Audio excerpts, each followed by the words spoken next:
May 2024 for each of the 12 signs. I'm Lada from AstroLada.com, and this May is such a joy compared to April. All planets are moving direct, so things will go more according to plans. There is a powerful first activation of the Jupiter-Uranus conjunction, so finally what I promised you of the Jupiter-Uranus conjunction will start unfolding from you with the new moon in Taurus. This abundance, opportunities that will support you for the next 14 years. You see the first signs of it materially from May. Then we have the Jupiter-Venus conjunction and the Jupiter-Sun conjunction. This month is just beauty. It smells of champagne and caviar and sweet-sounding melody and nymphs dancing naked.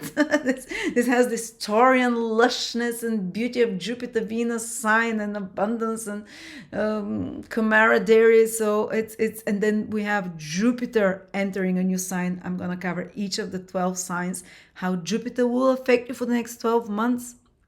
And of course we have Mars being reborn. I'm not gonna give it off, but oh, it is exciting.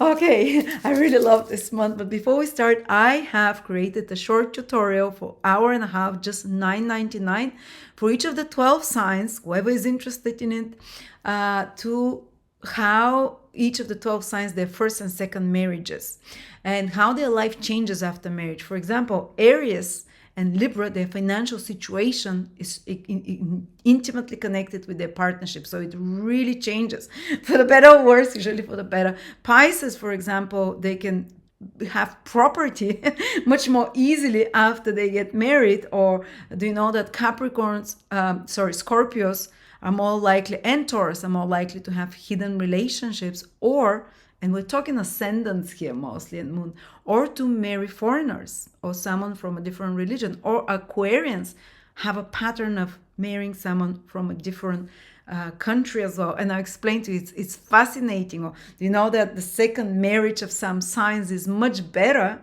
naturally inclination, than the second marriage is much better than the first. For other signs, the first marriage would be better than the second one, just because you're born under a certain ascendant. Anyway, thank you so much. Check it out. It's fantastic. It's really enjoyable. It's just $9.99 on the description below. And now let's begin. Capricorn, Sun, Moon, or Rising, May 2024. Capricorn, the month starts with Mars becoming visible. We haven't been able to see Mars in the sky for the last 6-7 months. And that's a huge event in ancient astrology, because Mars is the planet that disappears the longest from all planets. So when it's born again, we see a huge focus for us for the next 2 years that will mobilize our energy, that will ask us to put a lot of our willpower and to become strong there and to win battles. And for you, Capricorn, Mars is appearing in your 4th house. So already from the beginning of the month, a new theme can enter your life. The rebirth of Mars, becoming visible at sunrise.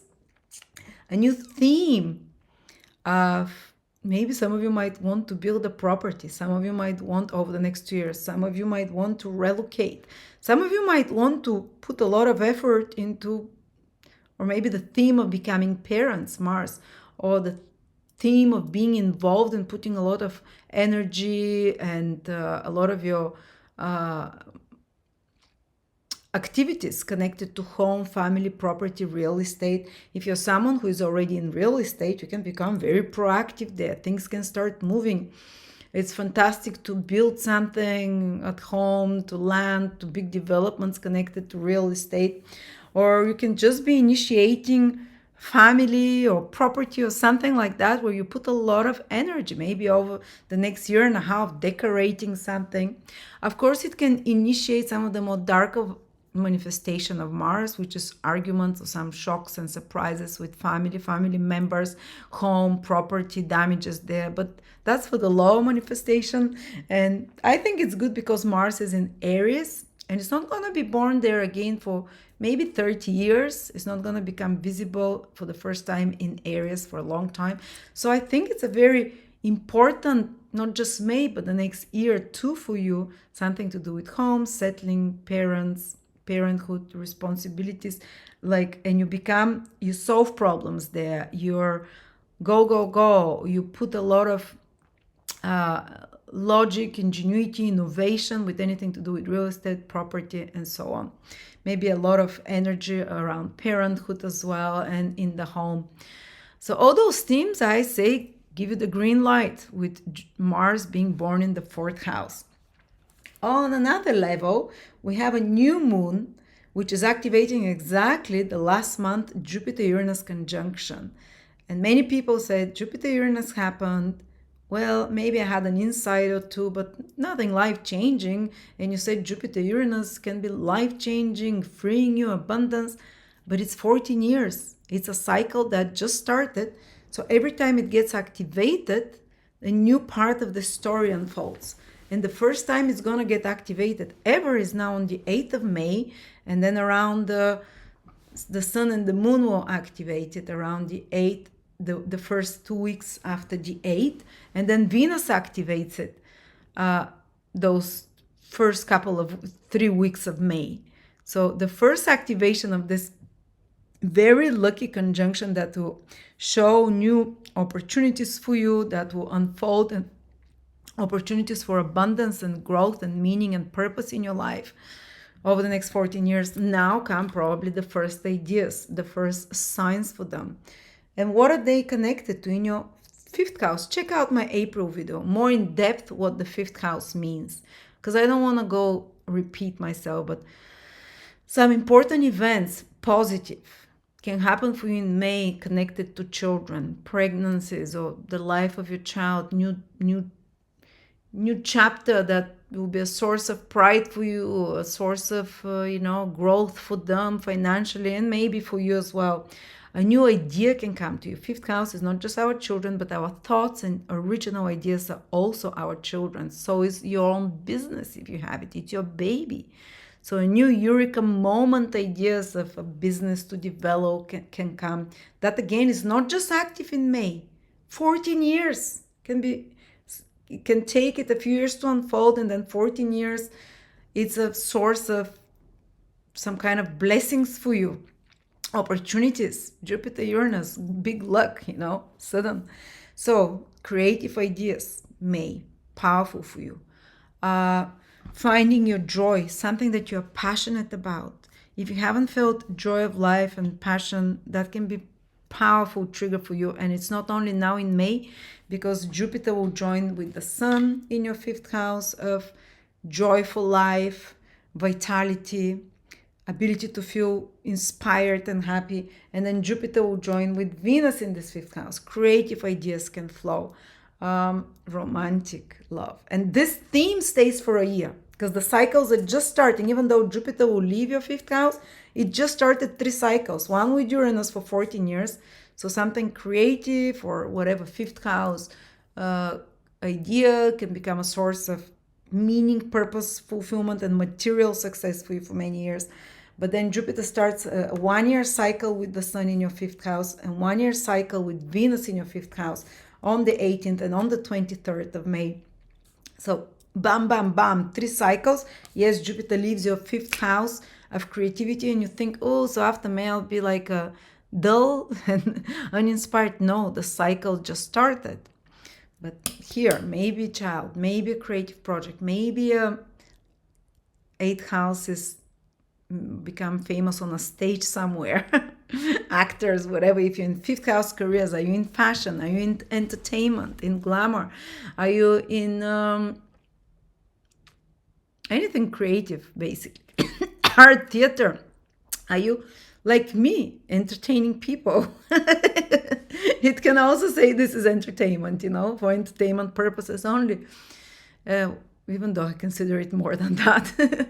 But it's, you'll be able to put yourself in center stage positions. I know it kind of clashes with the Capricorn energy, but this is an opportunity given to you at least to find more joy in life and more connection with your inspiration and inner child, a breakthrough to the hurt inner child that you had, healing of this inner child as well. And of course, don't forget, 5th house is romance. If romance is starting now, it can be 1, 2, Jupiter, Uranus, Venus romance. It's Casanova will be jealous and envious. He had Jupiter, Sun, and Venus and Mars in the fifth house. You have Uranus, Jupiter, Venus now, and the Sun in the fifth house. It's a temporary activation, but I don't know. It's a theme that even if you don't meet someone now romantically, or renewal of already existing romance, interest again in your partner, it over the next 1 year, because I said those cycles started. Those 2 cycles, 3 cycles just started now. There might be some romantic developments that's very exciting for you, or some idea, business idea, or passionate idea, or creative interest that you develop that renews your life force and source. All right. Around the 23rd, Jupiter Venus conjunction in your fifth house. Go on a romantic date if you can, or spend some time with your children, or do something creative. This is a beautiful conjunction. The insights, the whole week from the 17th to the 25th is just buzzing with this fifth house energy, or even from the 8th of May, the new moon in your fifth house. Downloads, ideas,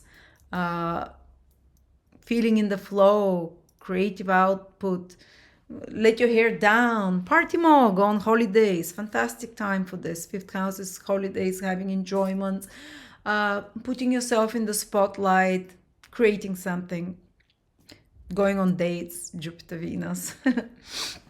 All right. But then Jupiter, and then there is a full moon in your 12th house on the 23rd, the same day that the Jupiter-Venus conjunction is in your 5th house. Might be a private 12th house romantic date, or maybe even trip holiday. This full moon is for 2 weeks influence, or maybe second part of May can be great time for you, or in part of June for foreign countries, holidays, or retreat, going to a hotel somewhere. 12th house rules that. Or maybe just your subconscious is so powerfully intuitive around that time, because it's the 12th house of dreams, vivid dreams that can happen around that time, downloads of kind of your subconscious talking to you, understanding something deep about yourself, something lost that is found, something private that is done, but it has a lot of energy of indulgence there, with the moon in the 12th house, overdoing something, with some hidden vices there. Just be careful about that, but I think things will be okay because of all the good aspects. And of course, Jupiter and Venus in the party house, the 5th house. Fun. So yeah, use that energy. But the other big event that's happening is that, and remember, this 5th house energy stays with you at least for the next year, all those activations that we talked about. But then Jupiter on the 25th moves into your 6th house. It will stay there for the next 12 months, and gradually you'll start seeing another theme. And this theme will resonate more with Capricorns, because it's a house, 6th house is connected to material responsibilities and duties, and this kind of 5th house energy sometimes can be a bit too much for Capricorns. No, it's never too much. It's beautiful. So you discovered your talents. The 5th house is talents. With Jupiter, Uranus, there, Venus, you discover some talents, some natural passions that you're great at, some natural inspirations or new ideas that you had. And Jupiter enters your 6th house, and over the next 12 months, you can start implementing those practically. Maybe that passion, turning it into this talent or passion, turning it into business. 6th house, turning it into your job. 6th house, turning it into mastering it. 6th house is the house of the disciple, of the narrow specialists, of the specialists. So whatever inspiration you have, you specialize it and hone it with Jupiter in the 6th house, and you'll feel joy from that. It will come to you. You can do an apprenticeship somewhere. It will be fantastic. You can also train apprentices yourself with Jupiter in the 6th house, to train others, mentor others. 6th house is those that are below us somehow, and can be students, whatever. So you can train them. You can also expand your work. You can have more work than other times. Have a friend who is just having Jupiter in her 6th house over the last 1 year. She already is having it and it's closing. She's like working so much.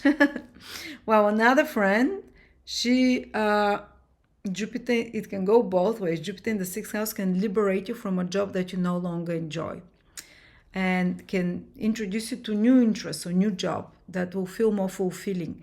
But Jupiter is a freeing planet. It's a Sattvic planet, and Sattvic is truth. So you see the truth of a certain career maybe is not too fulfilling, or certain responsibility that you have, or a duty that you have taken on towards someone or whatever. And Jupiter will free you from it while aligning you with the more correct, truthful vibration for you, some duty or service that you can do. New work project can come to you, more work than other times if you're in the right profession. If not, you might even take a break, believe me, because Jupiter actually rules your 12th house to dissolve, 12th house loss, to let go, to dissolve, to take a break, going into the 6th house of work. Some of you might actually take a break from work, decide to retire, and that will feel the right decision for them. Decide to, but if you're in the right career, Jupiter will make you or work even more passionate about it, more, receiving fulfillment from it and seeing results, expanding your office or whatever, more hiring more employees. Jupiter in the sixth house can help you over the next 12 months really receive help with the health situation. Maybe find the right and a very truthful for you way of eating or routine, health routine, exercise routine of some sort, or diagnosis from a good doctor. Sixth house rules the doctors. Diagnosis that, and not only diagnosis, but a treatment plan that is very auspicious and good for you. So all those things, either develop a routine or exercise that will be good for you. Or diagnosis or anything like that can be good for you as well with Jupiter in the sixth house. So I can talk to you a lot more about that, but check out my April video if you haven't seen it to hear more about the Jupiter-Uranus conjunction in your fifth house. And if you want to learn with me and to find out how actually Capricorns, their relationships go, especially the ascendant moon in Capricorn, there is specific things that happen for them, and even something connected to, I speak about the first marriage, the second marriage, all long-term relationships, how for Capricorn there is some very interesting manifestations, and how sometimes they can actually meet their partner at work, and why this is so. So yeah, it's just 99. If you're interested, check it out.